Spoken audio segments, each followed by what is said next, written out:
सुप्रभात छात्रों, आज हम लोग द्वंद्व समास पार्ट 2 पढ़ेंगे। द्वंद्व समास पार्ट 1 में हमने इतरेत्तर द्वंद्व के बारे में पढ़ा था। अब द्वंद्व पार्ट 2 में हम द्वंद्व के दो और प्रकारों के बारे में पढ़ेंगे। दूसरा जो द्वंद्व का प्रकार होता है वो समाहार द्वंद्व। तो पहले हम समाहार द्वंद्व के बारे में पढ़ेंगे। समाहार शब्द का मतलब होता है समूह।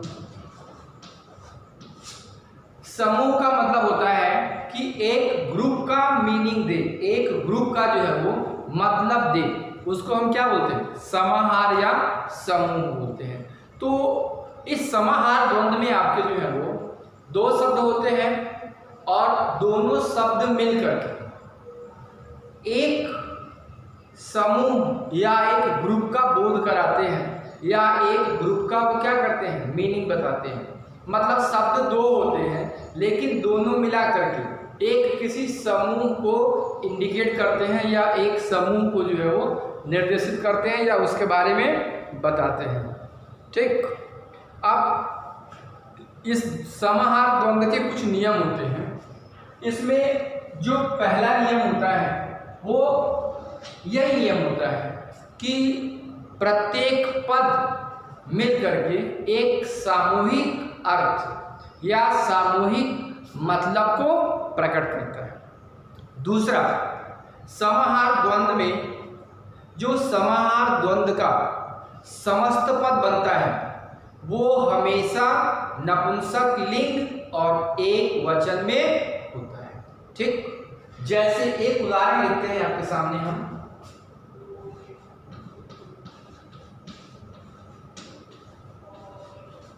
पाणी पालन, ये जो है वो समाहार द्वंद्व का क्या है? उदाहरण है। किसका है? समाहार द्वंद्व का उदाहरण है। पाणी मतलब होता है हाथ और पादम मतलब होता है पैर। तो हाथ और पैर इन दोनों के समूह को हम क्या बोलते हैं? पाणी पादम बोलते हैं। तो पहला नियम हमारा क्या हो गया? एक्सप्लेन हो गया कि दोनों पद मिल करके एक समूह का अर्थ प्रकट करते हैं। अब जो दो नियम है, दूसरा नियम क्या बताया कि समाहार द्वंद्व शब्द जो समस्त पद बनेगा वो नपुंसक लिंग और एक वचन में बनेगा। अब तीसरा नियम इसका ये होता है समाहार द्वंद्व का कि जब आप विग्रह करेंगे किसका? समाहार द्वंद्व शब्द का, तो आपको जो है उसमें अंत में क्या जोड़ना पड़ेगा? समाहार। अंत में क्या जोड़ेंगे? समाहार। और प्रत्येक पद के बाद क्या करेंगे? च जोड़ेंगे। जैसे इतरेत्तर द्वंद्व में किया था, हर जब विग्रह किया तो हर पद के बाद च का प्रयोग किया था। राम च कृष्ण च, क्या किया? हर पद के बाद किसका प्रयोग किया? च का प्रयोग किया। तो वैसे ही समाहार द्वंद्व में भी जब आप विग्रह करेंगे तो पहला काम क्या करना है आपको कि हर पद के बाद च का प्रयोग करना है और उसके बाद अंत में समाहार शब्द का प्रयोग करना है और उसके पहले आपको इदम शब्द का प्रयोग करना है। इदम शब्द का षष्ठी विभक्ति प्रयोग करना है। ठीक, इदम शब्द का षष्ठी विभक्ति प्रयोग करना है। तो एक वचन में होगा नहीं, ये या तो द्विवचन में होगा या फिर बहुवचन में। तो आपको एक बार और मैं समझा दे रहा हूं कि समाहार द्वंद्व शब्द को कैसे आप विग्रह पद में बनाएंगे। तो सबसे पहला काम ये करना है आपको कि हर पद के बाद च का प्रयोग करेंगे आप, उसके बाद इदम शब्द का षष्ठी विभक्ति में प्रयोग करेंगे और अंत में समाहार शब्द लिखेंगे आप। और जब विग्रह पद से समस्त पद बनाएंगे तो वहां क्या करेंगे? सारे बीच के च व च को हटा देंगे और समाहार और इदम इन दोनों के रूपों को भी क्या करेंगे, हटा देंगे। ठीक। और समस्त पद किससे बनाएंगे, नपुंसक लिंग और एक वचन में बनाएंगे। अब इसका एक विग्रह पद देखते हैं, समस्त पद से उसको हम विग्रह पद बनाते हैं। ये आपका शब्द है पाणी पादम, ये क्या है, समस्त पद। हमको क्या बनाना है, इसका विग्रह पद बनाना है। तो क्या बनाएंगे, पाणौ च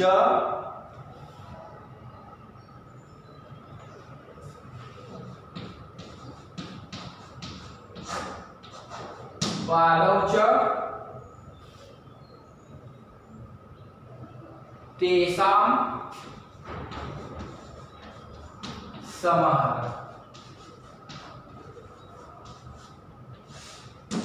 ये इसका विग्रह पद है, पाणौ च तेषां समाहारः। तो क्या किया हमने, हर पद के बाद क्या प्रयोग किया, च प्रयोग किया। अंत में क्या किया, समाहारः प्रयोग किया। और यहां पे क्या प्रयोग किया, इदम शब्द का प्रयोग किया।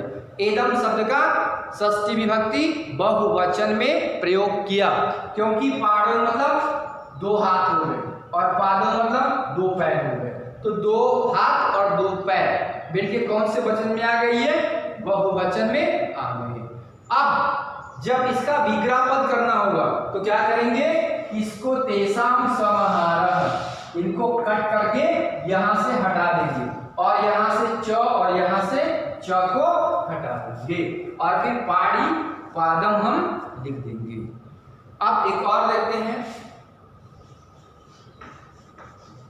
मुखम च नेत्रे च एतयोः समाहारः। इसका समस्त पद बनाया क्या, मुख नेत्रम। अब देखो यहां पे मुखम को एक वचन में लिखा, नेत्रे को द्विवचन में लिखा, क्योंकि मुख क्या होता है, एक होता है और नेत्र क्या होते हैं, दो होते हैं। तो ये मिलकर के क्या बना, यहां भी तेषां, नहीं आया, यहां भी तेषां आया क्योंकि बहुवचन में आ गया। एक मुंह और दो आंख इसमें आ गए, बहुवचन में आ गए।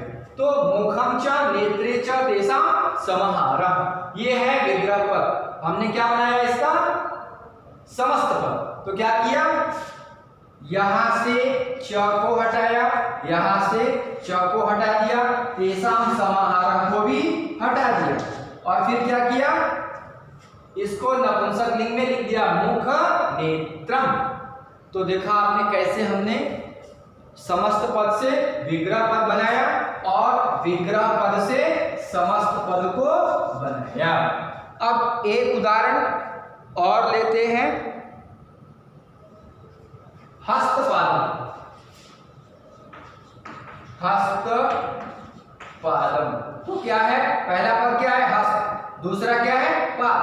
तो हस्त कौन से वचन में आएगा, द्विवचन में, और पाद किस में आएगा, द्विवचन में आएगा। तो पहले क्या लिखेंगे, द्विवचन हस्तौ च, और फिर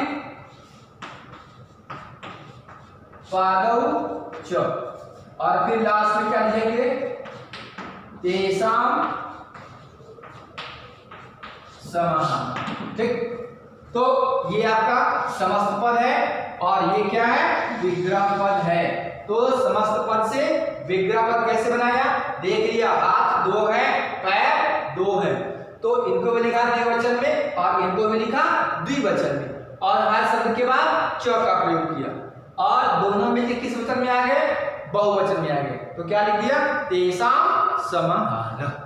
तो मेरे प्रिय विद्यार्थियों, आपको समझ में आ गया होगा कि समाहार द्वंद्व वाले शब्दों को कैसे हम समस्त पद बनाते हैं और कैसे विग्रह पद बनाते हैं। एक बात और मैं आपको पुनरावृत्ति कराता हूं समाहार द्वंद्व के बारे में।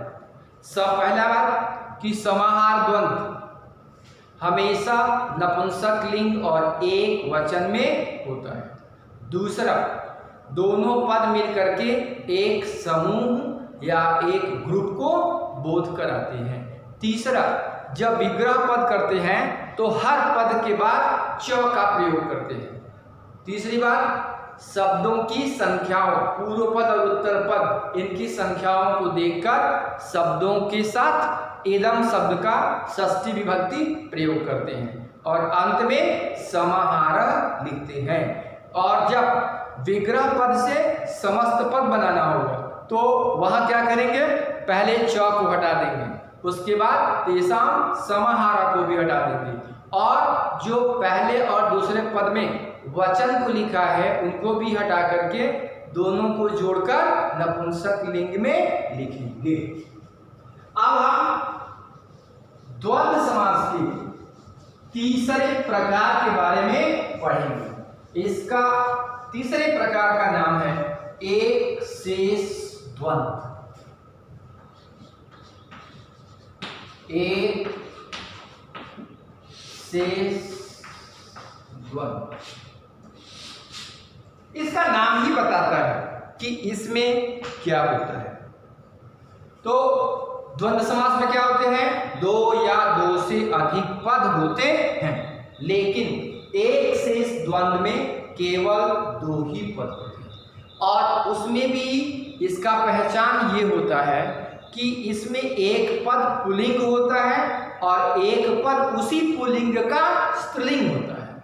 ठीक, उसी पुल्लिंग का स्त्रीलिंग हो, ये नहीं कि दूसरे का, उसी पुल्लिंग का स्त्रीलिंग होता है। जैसे लड़का और इसका स्त्रीलिंग क्या होता है, लड़की। तो ये लड़की जो है वो लड़का शब्द का ही क्या है, स्त्रीलिंग है। तो इसमें क्या होता है, एक पद पुल्लिंग होता है और दूसरा पद उसी पुल्लिंग का स्त्रीलिंग होता है। आया समझ में? ठीक। अब इसका नाम क्या है, एक शेष। तो अभी को बताया हमने कि इसमें एक पुल्लिंग होता है और एक स्त्रीलिंग होता है। तो जब आप समस्त पद बनाते हैं तो केवल पुल्लिंग शब्द बचता है। आया समझ में? और वही जो एक शब्द होता है वो दोनों का बोध कराता है। मतलब उस एक पुल्लिंग शब्द कहने से ही उसके स्त्रीलिंग का भी बोध हो जाता है। आया समझ में?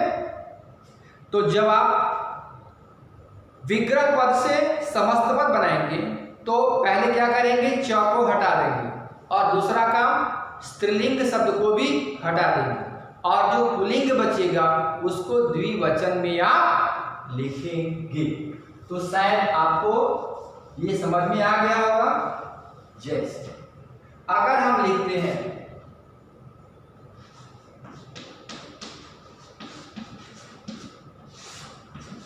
बालिका च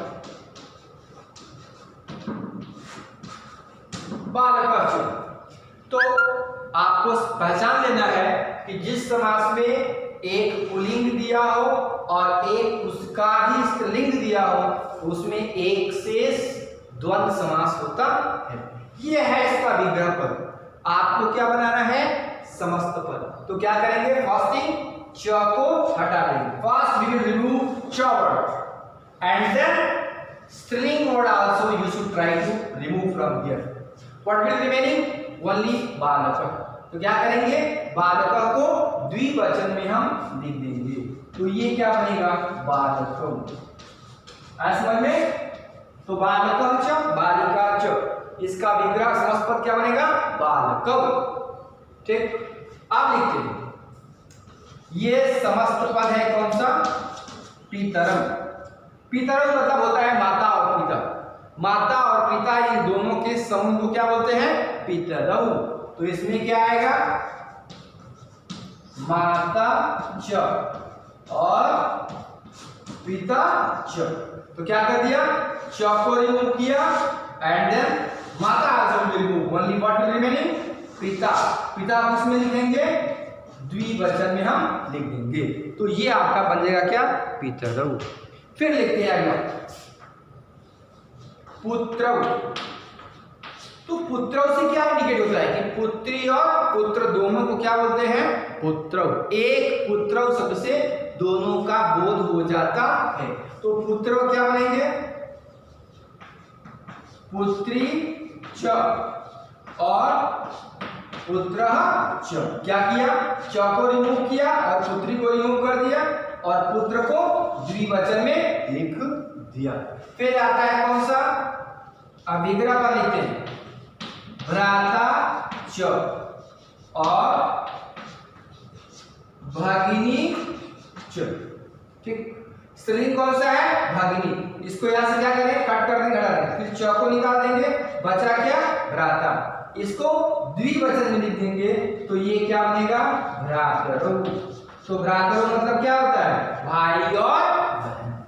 तो डियर स्टूडेंट्स, अगर आपको समस्त पद से विग्रह पद लिखना है तो आपको ये ध्यान में रखना होगा कि समस्त पद में केवल एक ही शब्द होगा, आपको वो भी पुल्लिंग में होगा।